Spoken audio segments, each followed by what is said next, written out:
Hey, Thomas Harper, welcome to the show. How are you doing, sir? Stressed would be the word, but no, I'm good. I'm locked in, focused, ready to get this match under my belt, so to speak, and hopefully have a different belt to put on after it. Yep. I completely agree. We're going to talk about that, but you said something that I have to bite on this. You said focused. Okay, so I was watching A New Hope the other night, and we're at the end of the movie, the trench run, the shot that goes into the little hole that destroys the Death Star, right? Did I see this wrong, or do the laser beam shot things, like, do they go and then curve into It's the the hole? force. It's the force. That's Oh, what gives you the right angle. Is that for real, or are you just telling me that in the I moment? don't know. We all know now that the laser beam is from kyber crystal, so you never know. Well, yeah, you gotta. True. The cool thing about that is that Luke, because of supply shortages, and this would never be asked in the Schmodown, so I don't mind saying this. Luke flew into that battle only with 2 proton torpedoes. That was all he had his ship armed with. The ship can obviously carry more, but they didn't have any more to stock him with. So you had that one shot, and that's it. Mm. Okay, so my question here then is, were there other pilots who did have more armory on their and more weapons on theirs as opposed to Luke? Yeah. The Y-wings. There's a reason why the Y-wings went in first. They were the ones that were supposed to take out the Death Star. So they were carrying your heavy weaponry, and only after, unfortunately, like dagger through my heart, they all got destroyed. Did you have the X-wings going into the trench? So okay, so I'm actively handing, somewhere Dimolance is watching this, and I'm actively handing him answers. So they're gonna ask, which ships flew in first, and he's like, it's all because Thomas gave his opinion about this scene that I know this. That's the only reason he would know an answer like that. No, okay, Frenchie, hold on. I'm sorry, I'm working to something here. So then that would bring me to this next question, which is the important one. If he's the one that said that he could hit Womp Rats from however far away they were, why are you going to give that guy a ship that doesn't have as much weapons packed on it as other ships? He doesn't need any more. Why, give the people that are poor shots the second and the third chances. He just needs 2 to make the hit. I don't know if I'm down with that answer, man. I would want to give my best shot the most that he could. No. Look, I'm sorry, but if I was the general or whoever is in charge, I got the new kid coming in. I ain't giving him like a proton torpedoes. Like, hey, if you survive, good on you. Yeah, exactly. Here's 2.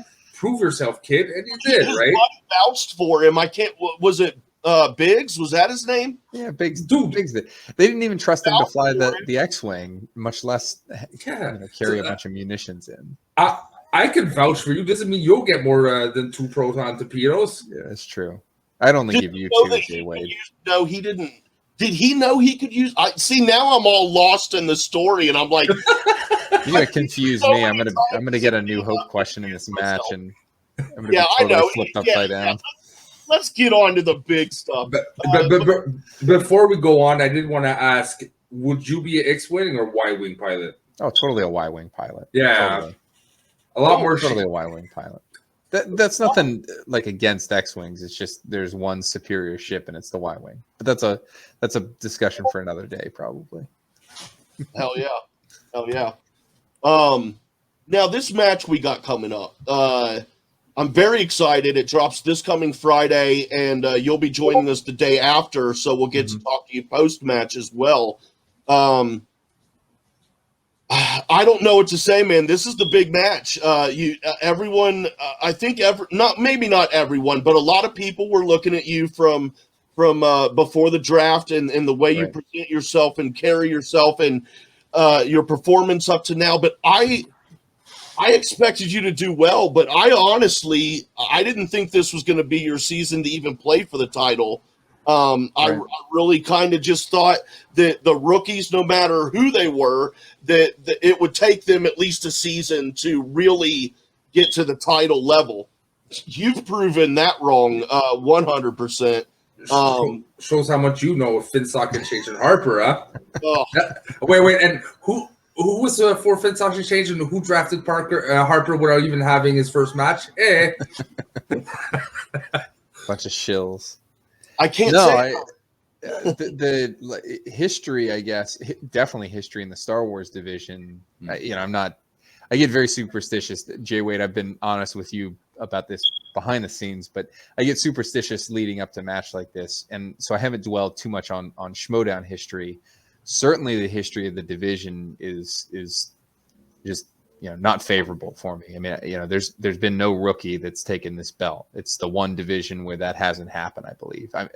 Teams, I think you could make an argument because theoretically you'd need 2 rookies on a first-time team. I don't know, it gets complicated. But the point is that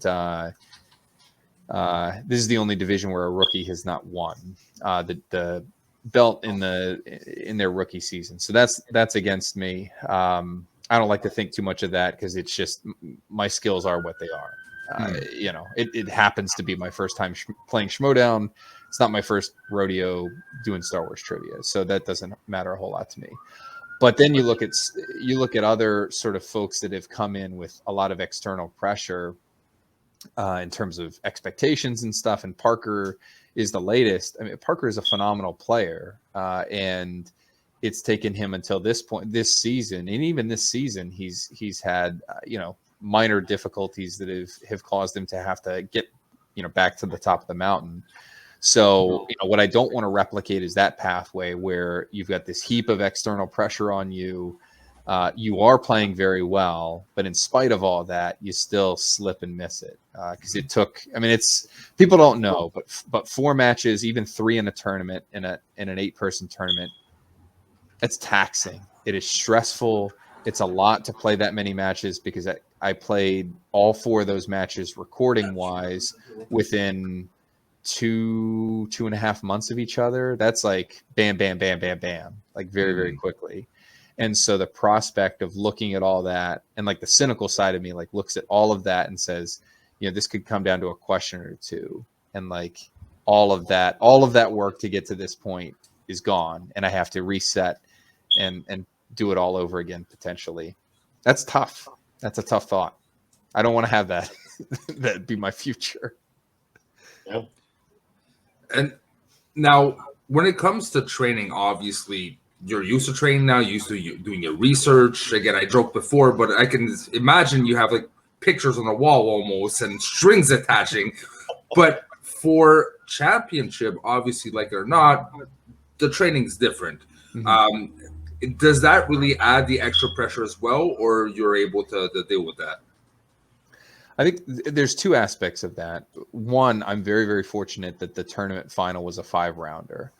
And the ability to practice and prep for speed rounds and then play a live speed round in action, sort of quote unquote under the lights, that was very, very much helpful because I've sort of replicated the prep for that process in that match, which has helped greatly. But one thing that's nagging, that's different, is leading up to that. That match was not a title match, so the pressure, the pomp and circumstance, all of those things just aren't the same as they felt on me coming into this match. The second thing is it's against Gold Leader, so the worst speller in this league by far. So he couldn't spell his way out of a paper bag wet with a pair of scissors. But also Gold Leader has limited tape on him. He had a phenomenal run to get to the finals of that tournament, but that's a real shallow pool. With somebody like Dimolanta, you've got a broader pool of tape on him, but you see the tear that he's been on this year. He takes down, arguably the invincible player in the Schmodown. I mean, I don't think anybody had an aura about him like Damon did coming into that first match. And he's played consistently sharp. He's missed a few questions here or there, but the questions have only gotten harder. Mm-hmm. And so I think that's a dynamic that I've had to prep for. Fortunately, I've had both in my existing faction teammates, and then especially in Ross, since we've picked him up, just a phenomenal base of support that's really upgraded itself since the tournament. Because before the tournament, really the burden fell on Lacey primarily, because she's the other Star Wars player, It's just difficult for other non-Star Wars division players to really assist at the same level. But, folks like Silvestrini, folks like Peggy Gubbins, Jess Schloth, like all sorts of folks behind the scenes were prepping in, but they can't do quite the same that Lacey can. And that was a lot of burden on Lacey. Ross coming on added exponentially like a help to that. And he sees the game a little bit differently than the rest of us. And it's really, really helped. I mean, I cannot stress to you how much, the pressure on me coming into this match is to win, A, for the belt. That's first and foremost. But B, so that people can see Ross play, because I see him multiple times a week in our prep sessions. I know how much better I've become since he joined the team over the summer. And I just want to see people have people see what he's made of, because that's been the real key in my training behind the scenes. Yeah, he's an awesome dude. Like Schmozo North been really pushing for him when the draft came out to get drafted, because first of all, he's Canadian. Second of all, he's such in-depth knowledge, and you can see the love of Star Wars in him that I was shocked when he was drafted at first. Now, I'm curious. You said like there's a lot more game tape on the Malanta, right? You don't have to tell us what it is, obviously, because you don't want to reveal your cards. But have you found a weakness in the Malanta, and is there a game plan around it, or you're just playing against yourself type of thing? Yeah, I'll pull back the curtain on one thing that is readily apparent to me and should be to everybody since the collision match. And at this point, he doesn't have the time to fix it. Or if he did, it'd be the only thing that he would do between now and our match. It's that stuff is wrong in his notes. One of his answers in the speed round was based on a non-canon answer. At some point in Star Wars history, it was correct, but it's not now. And so it begs the question, what else is wrong in there? And did you do a full teardown of your notes like I did to go back through and double check, triple check everything that's in there? Because as frustrating as it is, just the way the canon reset worked, some stuff has been pulled forward. Other stuff maddeningly has been changed like that. It makes it very difficult from a trivia perspective in a division that pulls from that outside material to keep up with it. You really, really have to be cautious as you record stuff, because I guarantee you, because I knew his answer. His answer wasn't off the reservation, but it was a wrong in a really understandable way. But it caused me to sit back and say, like, well, geez, like, let me do a full scope of everything that I've got to make sure that I've got stuff right. Because if somebody like Dimolanta, a player of that caliber, can have stuff wrong, it can happen to anybody. So, there's a weakness right there. And I don't know, as we sit here, whether he took the time to do a teardown and to check stuff. So who knows? I mean, that didn't come back to bite him massively in that match, but it could have. Had that steal not happened in round 2, his fate might have been sealed right there in the speed round. It could be Laura Kelly in this match. That match was decided on a razor's edge. So, I want to avoid a situation like that where I'm the one getting bit by an issue. And it's not a question of like whether he's a good or a bad player. It just happens to everybody. But if they've got one question like that in the tank, there's probably more that are out there. So I've caught some stuff that needed to be changed in my notes. Whether he's done that, I don't know. Hope so. Well, maybe I don't hope so, but I hope so for his sake. Have all the stuff wrong in your notes that you want, Andrew. I don't care. We'll find out soon enough. Yeah. You sat down with me recently for a one-on-one for a new show that I've started here on the Jcast Network. Show was inspired by Inside the Actors Studio, intended to get to know some of the Schmodown personalities from their life growing up until the Schmodown. It's called From Birth to Schmodown, and your episode, Thomas, is dropping here this Monday at 12 p.m. Eastern Standard Time. And yeah, I don't know. I enjoyed it. I've enjoyed all of them that I've done, but They've been a lot of fun. Yeah, this was a lot of fun. And thank you for your time on that. So everyone be sure and watch that coming out here in 2 days on Monday at noon Eastern Time. Okay. Now, this being a sports talk show, I'm going to hit you with something, sports kind of angle.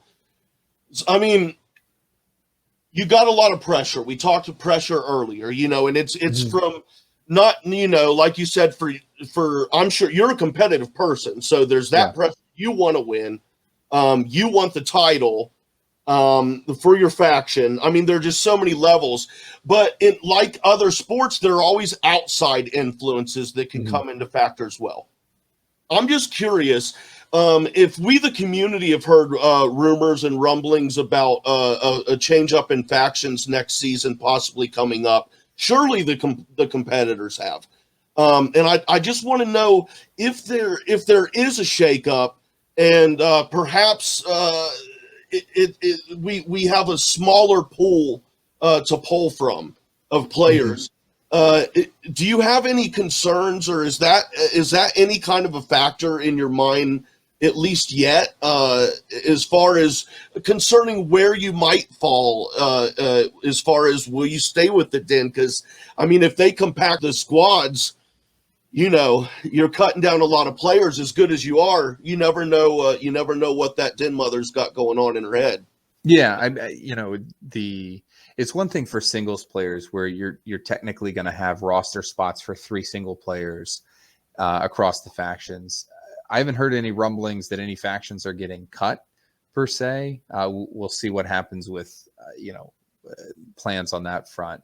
But certainly Christian has indicated that is going to stay status quo, and you're going to see a reduction in roster size that's going to shrink the league. That's kind of what I meant as far as cutting the roster. Yeah, but you're talking 1 Star Wars spot on every roster. I would like to think, I have confidence as we sit here today, that regardless of how this match goes, like Kate's not going to be like, Thomas isn't my guy just because he slipped in a title match, right? Or had to go in and play a second tournament. I think, the list of players that have won tournaments in this league is 2. It's me and it's Ace. And I would like to think that that has earned me my spot on a roster somewhere. It's a crazy world to think about me not being on a roster next year after what I've demonstrated this year, regardless of what happens the remainder of the year. So, and I try to say that objectively, like putting myself in the shoes of a manager. Because again, there've been a couple. Only me and Ace have gone.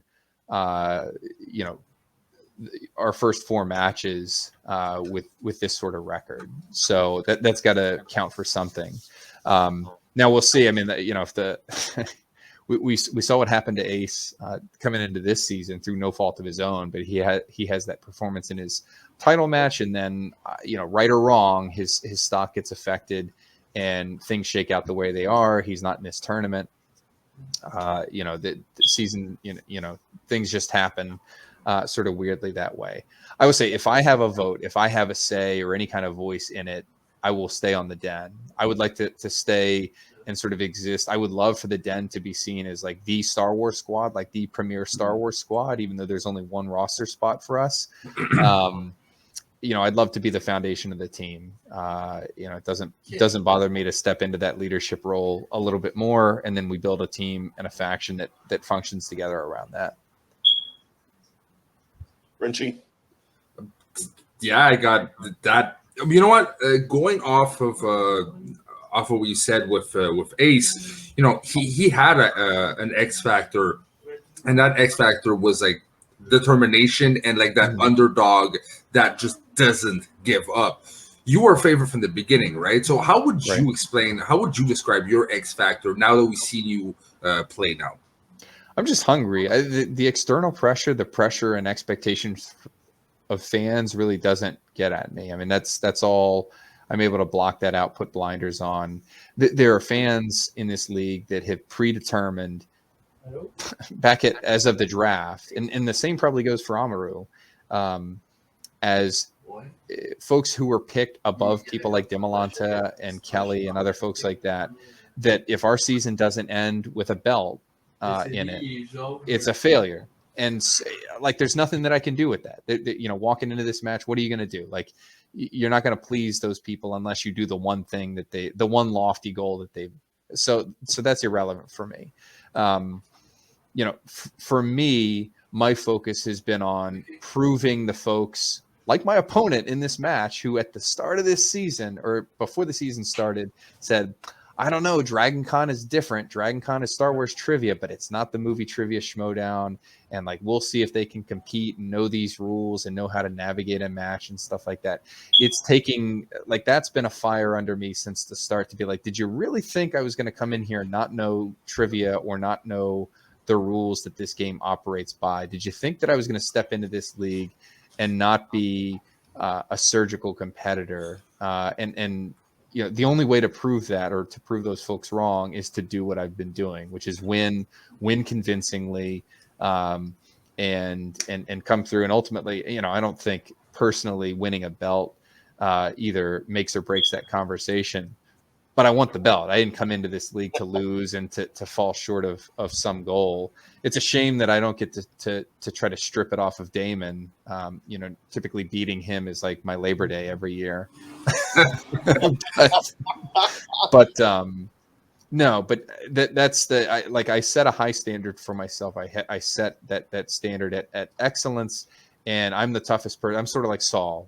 He and I are cut from the same cloth in that we're the hardest on ourselves when we stumble, and so that's the pressure that I feel on myself, is to live up to my own standards.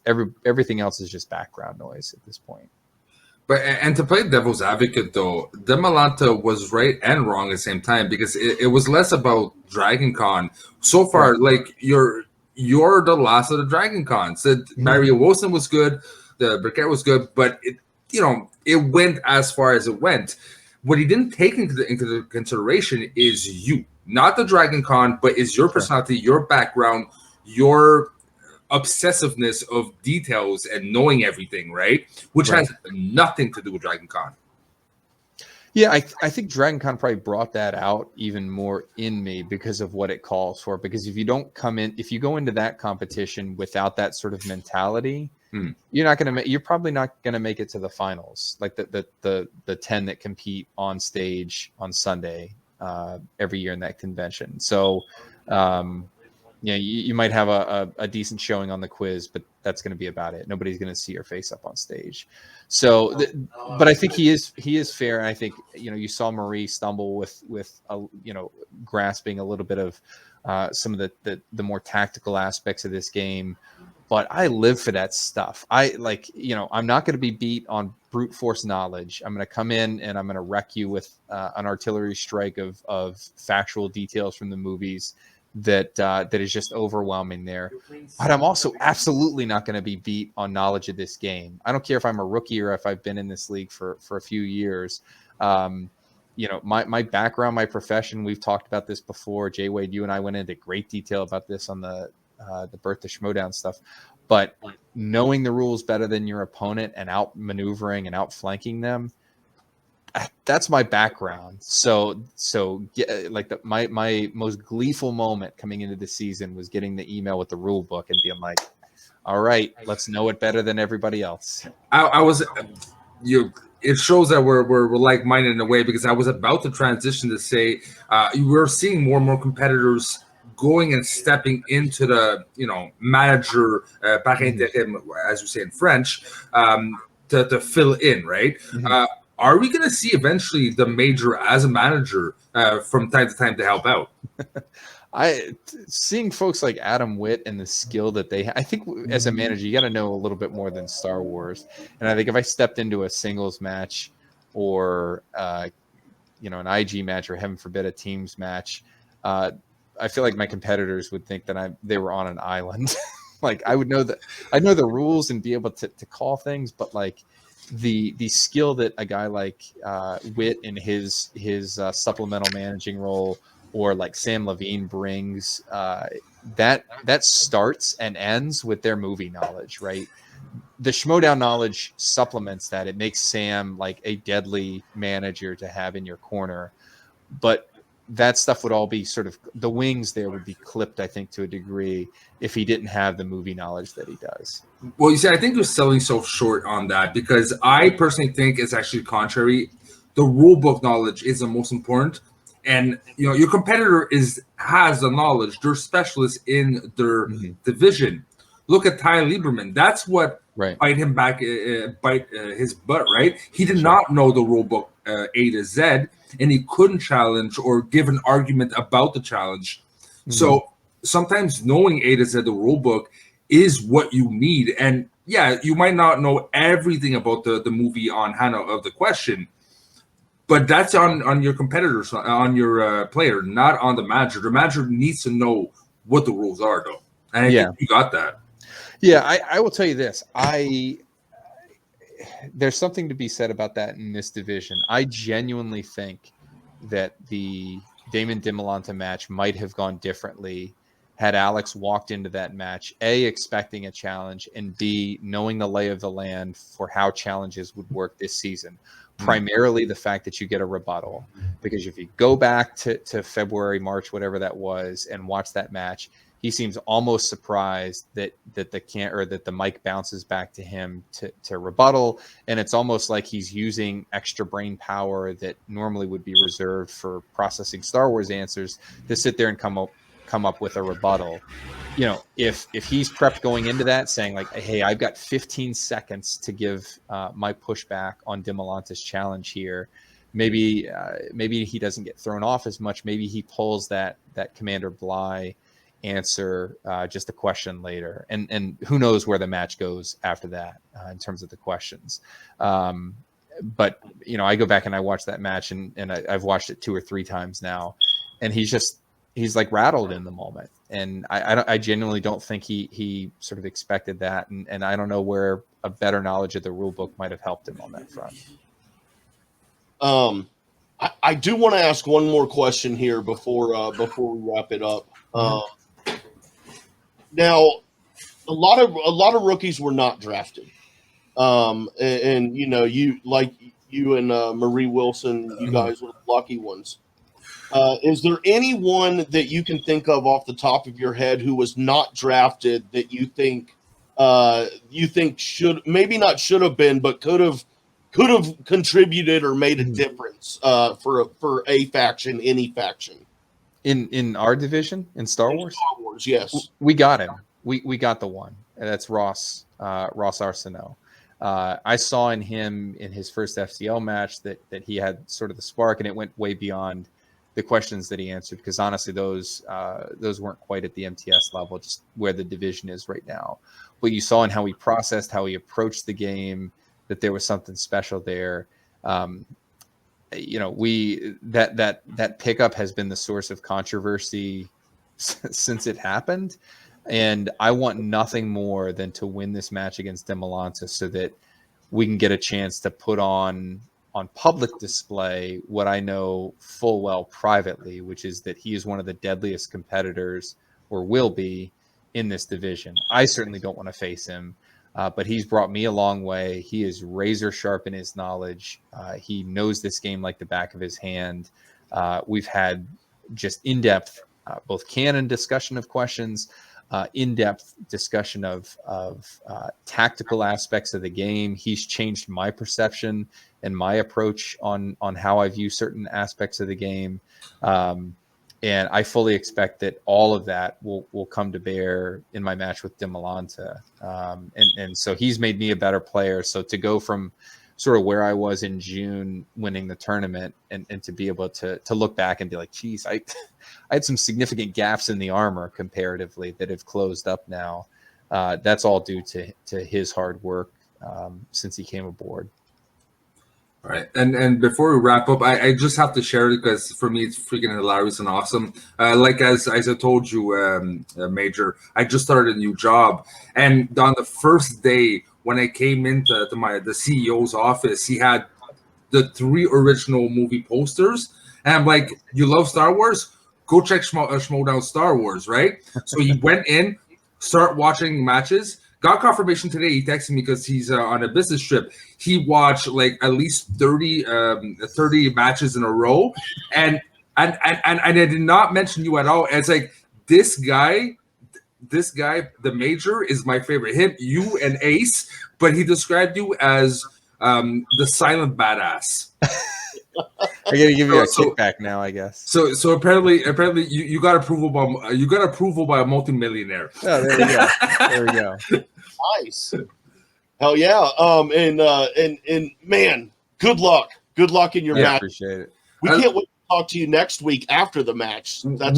I can't wait to be done with the match. But I can't wait to talk to you back when you're the champion. Like I always support you since the vote of confidence.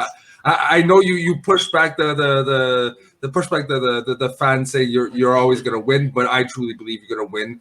And I've been saying since the get-go, and I can't wait to see that belt, man. Thanks, sir. Thanks for having me. And based on some of the times that I've told you in private, Thomas, who I honestly feel is going to win matches, I will not say that I feel you're going to win because I feel like I would just jinx you. Because my predictions have not been spot on here lately at all. However, I will say that even though those predictions have been off, they've picked me up some points because I've had the person who won in the draft. But anyway, Dan's not here, so I had to say mine. I had to get my time. But again, everybody, this Monday from Birth to Schmodown at 12 p.m. Eastern Time, get to know a little bit more about Thomas Harper here, and then check out his match next Friday, or this Friday rather. And it's going to be great, and then he'll be back here Saturday. So we'll talk to you again then next week. But have a great week and good luck in the match. Thanks, gents. See you then. I got a little tongue-tied there. See that.